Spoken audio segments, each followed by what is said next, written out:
العسل المهلوس الأخطر والأغلى في العالم.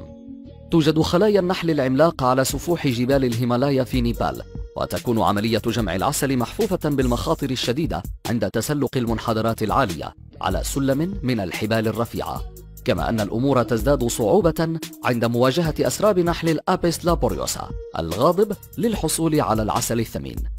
العمال من قبيلة غورونغ يكونون معلقين بحبال تتدلى من جبال الهيمالايا على ارتفاع أكثر من 2000 إلى 6000 متر، ورغم أن هذا الأمر خطر إلا أنه يمثل تقليدا قديما منذ آلاف السنين، ويمارسه الرجال دون النساء، ويسمي سكان القبيلة أسماء منحدراتهم بأسماء الصيادين الذين لقوا حتفهم في فترة حصاد العسل.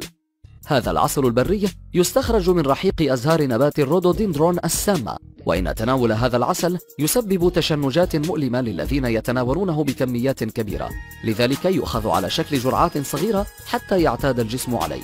عند تناول هذا العسل بكميات قليلة بعد مرور حوالي 15 دقيقة تبدأ تشعر بأعراض هلوسة، كما لو أنك تتناول مواد مخدرة، حيث تشعر بالإثارة والانتشاء وبرودة الأطراف، وكلما زادت الجرعة زادت الأعراض. تم توثيق قصص قبيلة غورونغ ورحلتهم في جمع هذا العسل في فيلم صياد العسل الأخير، وهو فيلم يظهر حاليا في المهرجانات وسيتم إصداره رسميا في عام 2018. يقول مارك سينوت وهو جزء من فريق صناعة هذا الفيلم: أكلت ملعقتين من هذا العسل وهي الكمية الموصى بها من قبل الصيادين، وبعد حوالي 15 دقيقة بدأت أشعر بمزاج عال قريب لشعور تناول الحشيش.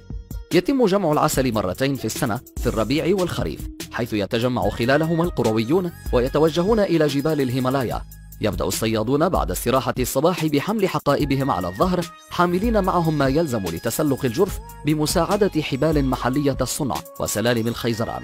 يستخدم السكان المحليون جرعات صغيرة من العسل كمطهر وكدواء للسعال ولتخفيف الآلام، ويتراوح سعر هذا العسل في السوق السوداء من $130 إلى $175 للكيلوغرام الواحد. هل كنت تعلم بوجود عسل كهذا من قبل؟ شاركنا بذلك في مكان التعليقات.